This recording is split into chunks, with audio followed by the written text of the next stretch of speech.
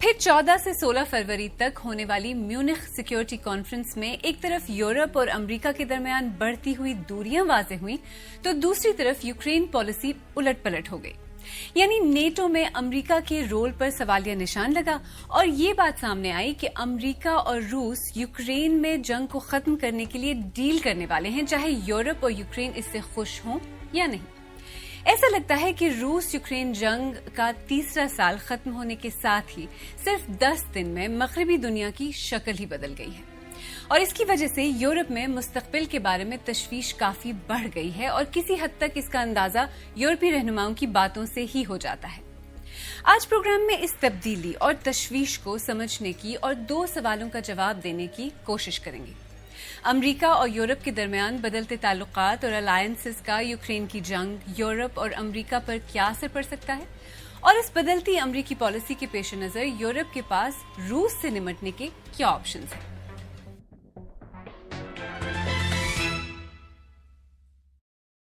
روس اور یوکرین کے درمیان کافی عرصے سے حالات کشیدہ ضرور ہیں لیکن ہمیشہ ایسا نہیں تھا. روس اور یوکرین کے تعلقات 1991 میں سابق سوویت یونین کے ٹوٹنے کے بعد سے باہمی دوستی سے شروع ہو کر اب شدید دشمنی تک پہنچ چکے ہیں.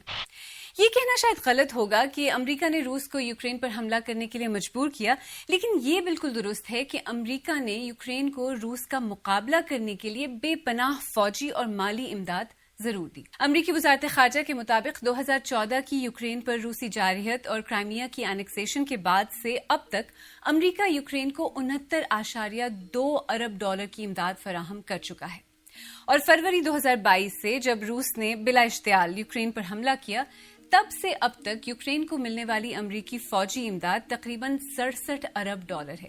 یعنی اس امداد کا بہت بڑا حصہ صرف پچھلے 3 سال میں دیا گیا. اور اس کے علاوہ ایمرجنسی پریزیڈنشل ڈرا ڈاؤن اتھارٹی کو استعمال کرتے ہوئے ڈپارٹمنٹ آف ڈیفنس سے لی گئی تقریباً 28 ارب ڈالر کی فوجی امداد بھی ہے. اس کے علاوہ روس کے یوکرین پر حملے کے بعد امریکی سیاسی قیادت نے صدر زیلنسکی کی کھل کر حمایت کی اور انہیں جنگ جاری رکھنے اور امریکی سپورٹ کی یقین دہانی کرائی. امریکہ کی اتحادی یورپ کی مالی اور فوجی امداد اس کے علاوہ ہے. لیکن جنگ کے 3 سال بعد اچانک امریکہ کا یہ کہنا کہ بہت جنگ ہو چکی اب صلح کر لو یوکرین اور یورپ کے لیے ایک بام شیل سے کم نہیں. امریکہ کی اس پالیسی چینج کا یورپ خصوصاً یوکرین پر کس طرح کا اثر ہو سکتا ہے اور کیا اس کا اثر امریکہ پر بھی پڑے گا؟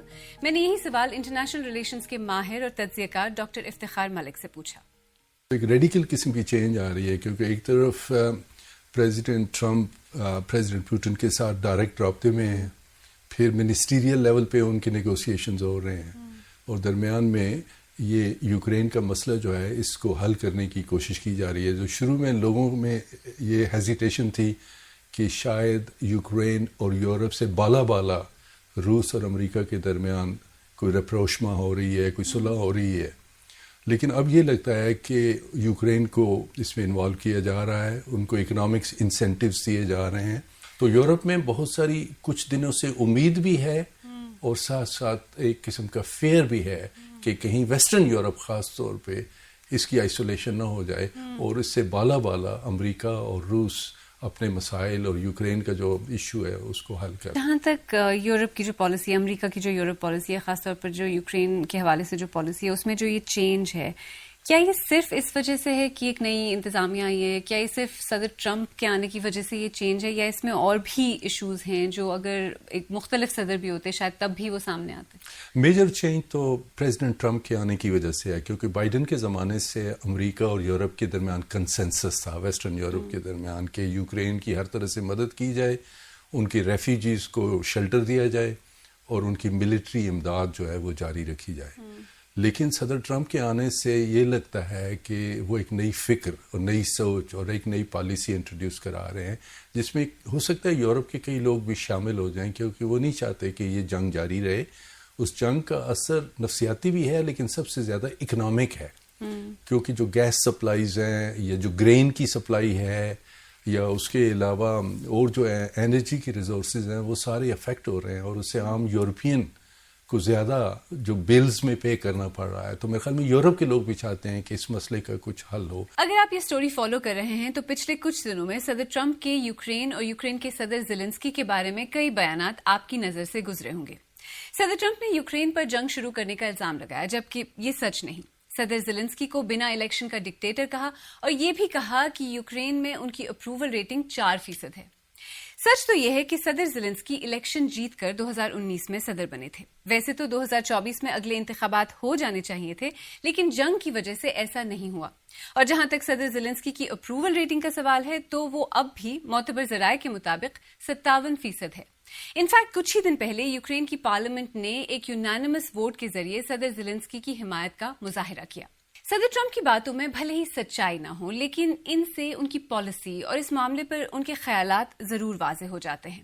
وہ کئی دفعہ کہہ چکے ہیں کہ وہ یورپ کی جنگوں میں امریکہ کی انوالومنٹ، اسے ہونے والا مالی نقصان ختم کرنا چاہتے ہیں اور یوکرین میں جاری جنگ میں نقصانات کی فہرست بہت لمبی ہے. 3 سال میں سینکڑوں ارب ڈالر جنگ کی بھینٹ چڑھ چکے ہیں. ویسے ٹرمپ کی یوکرین کی معدنیات پر بھی نظر ہے اور وہ برملا کہہ چکے ہیں کہ وہ جلد ہی یوکرین کے ساتھ معدنیات سے متعلق معاہدے کرنے والے ہیں، شاید اسی ہفتے. اب ذرا روس یوکرین کی جنگ اور اس سے ہونے والے نقصان پر ایک نظر ڈالتے ہیں. بی بی سی کے انالیسس کے مطابق پچھلے 3 سال میں اس جنگ میں 95,000 سے زیادہ روسی فوجی ہلاک ہو چکے ہیں. یوکرین کی طرف سے ہلاکتوں کی تعداد 70,000 سے زیادہ ہے اور وہاں 20 لاکھ گھر تباہ ہو چکے ہیں. پچھلے 3 سال میں تقریباً 70 لاکھ لوگ یوکرین سے نقل مکانی پر مجبور ہوئے ہیں. ان میں سے زیادہ تر بھاگ کر ہمسایہ ممالک پولینڈ، ہنگری، مولڈووا اور دیگر یورپی ممالک گئے ہیں. یوکرین سے جان بچا کر بھاگنے پر مجبور افراد میں 90% خواتین اور بچے ہیں اور اندازوں کے مطابق 2025 میں لگ بھگ 13 ملین افراد کو امداد کی ضرورت ہوگی. اور جہاں اب تک ایسا لگ رہا تھا کہ ان نقصانات کو اٹھانے اور یوکرین کی حمایت کرنے میں یورپ اور امریکہ ساتھ ساتھ ہیں، وہیں اب صدر ٹرمپ کے بیانات اور روس کے ساتھ بظاہر تعاون اور ڈیل کی کوششوں کے بعد ایسا لگتا ہے کہ یورپ اور امریکہ ساتھ نہیں بلکہ ایک دوسرے کے سامنے کھڑے ہیں. امریکہ کے بدلتے ہوئے موقف کے پیش نظر برطانیہ کے وزیر اعظم کیئر سٹارمر نے صدر زیلنسکی سے بات کرتے ہوئے یوکرین کے لیے برطانیہ کے آئرن کلیڈ سپورٹ پر زور دیا. برطانیہ یہ بھی کہہ چکا ہے کہ جنگ کو ختم کرنے کے بارے میں کسی بھی بات چیت میں یوکرین کا شامل ہونا ضروری ہے. Ukraine must be at the table at negotiations. There can be no negotiations about Ukraine without Ukraine. This is about the sovereignty of Ukraine and their ability to decide for themselves the future of their country. So they must be at the table. France کے صدر Macron نے کہا ہے کہ Ukraine اور روس کے درمیان جنگ بندی کچھ ہفتوں میں ہو جانا ممکن ہے. انہوں نے کہا کہ کوئی بھی امن معاہدہ ایسا نہیں ہونا چاہیے کہ جس میں یوکرین کو سرنڈر کیا جائے اور معاہدے میں یوکرین کے لیے سیکیورٹی گارنٹیز ہونی چاہیے. جرمنی کے نئے چانسلر فریڈرک میرز نے کہا ہے کہ ان کا مقصد یورپ کو فوری طور پر مضبوط بنانا ہے تاکہ وہ امریکہ سے صحیح معنوں میں آزادی حاصل کر سکیں. انہوں نے یوکرین کے لیے جرمن حمایت کو جاری رکھنے کی بات بھی کی ہے. اس میں کوئی شک نہیں کہ یوکرین اور روس کی جنگ دوسری جنگ عظیم کے بعد یورپ کی سب سے بڑی مسلح جنگ ہے. ماہرین کہتے ہیں کہ روس کے ایکسپینشنزم سے یورپ کو خطرہ ہے اور یہ کرائمیا کی اینیکسیشن کے بعد کافی واضح ہو گیا تھا. امریکہ کے ایک دم پیچھے ہٹنے سے اس ضمن میں یورپ کی مشکلات میں کتنا اضافہ ہو سکتا ہے اور کیا یورپ یہ برداشت کر لے گا؟ میرے خیال میں یورپ میں ایک تو یہ ہے کہ نیٹو پہ کافی ڈیپینڈنس رہی ہے 1949 سے اور وہ جو ڈیپینڈنس کا ایک سنڈرم ہے اس کو ختم ہوتے ہوتے ٹائم لگے گا. دوسرا یہ ہے کہ یورپ کے اوپر پریشر ہے امریکہ کا بھی اور ان کے اپنے سیکیورٹی کے جو ایکسپرٹس ہیں کہ جو ڈیفنس بجٹس ہیں وہ بڑھائے جائیں. تو ابھی آپ نے دیکھا ہے برطانیہ نے 3% تک کرنے کا جی ڈی پی کا اعلان کیا ہے، فرانس بھی کر رہا ہے اور میرے خیال میں جرمنی میں جو نئی حکومت بنے گی وہ بھی ڈیفنس کو بڑھائے گی. تو یورپ جو ہے ان میں ایک قسم کی ریئلائزیشن ہو رہی ہے کہ ہمیں اپنی ڈیفنس کی کیپیبلٹیز بڑھانی ہے.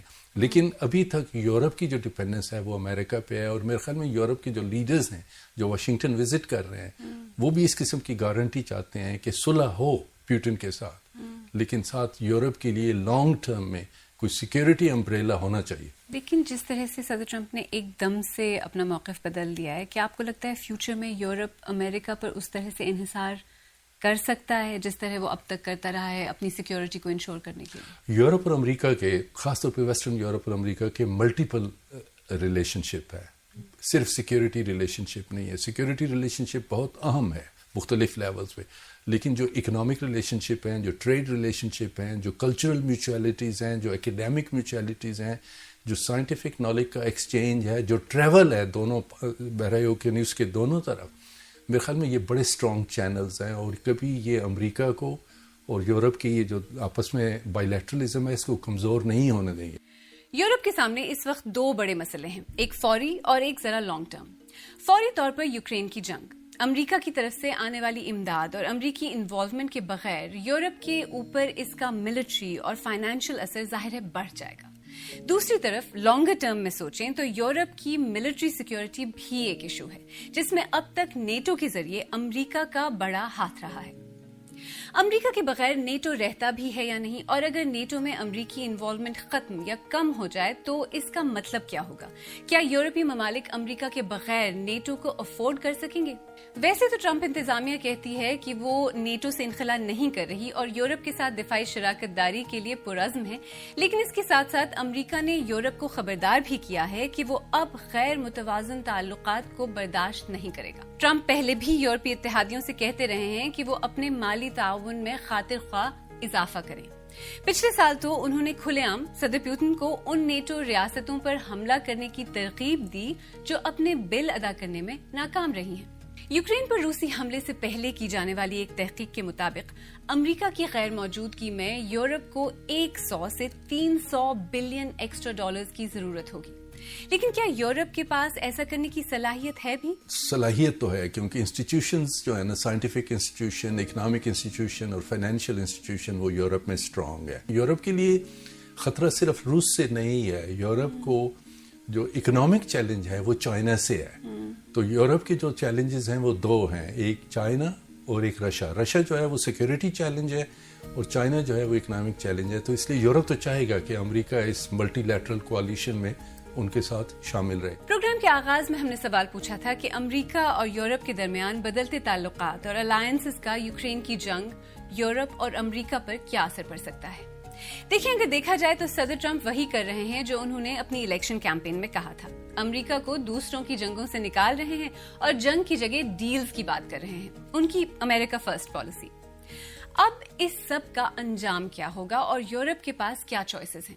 پچھلے 10-15 سال سے روس نے اتنی لڑائیاں لڑی ہیں تو اس کی جو ہیومن لاسز ہیں اور اکنامک لاسز ہیں، اور پھر اس پہ آپ نے دیکھا ہے سینکشنز لگی ہوئی ہیں، تو اس سے میرے خیال میں روس کی وہ پوزیشن نہیں ہے کہ وہ پورے مغربی یورپ کے ساتھ ایک لمبی جنگ جو ہے اس کو چھیڑ سکے.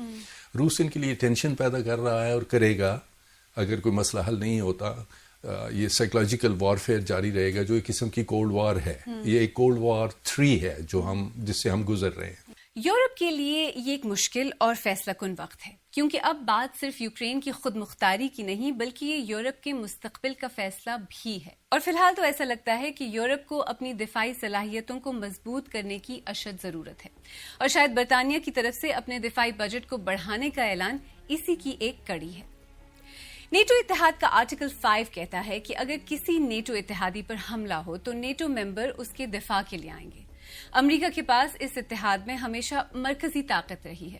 اب جب جرمنی جیسے نیٹو ممبرز امریکہ سے آزادی کی بات کر رہے ہیں تو نیٹو اور یورپ دونوں کا مستقبل جڑا ہوا نظر آتا ہے.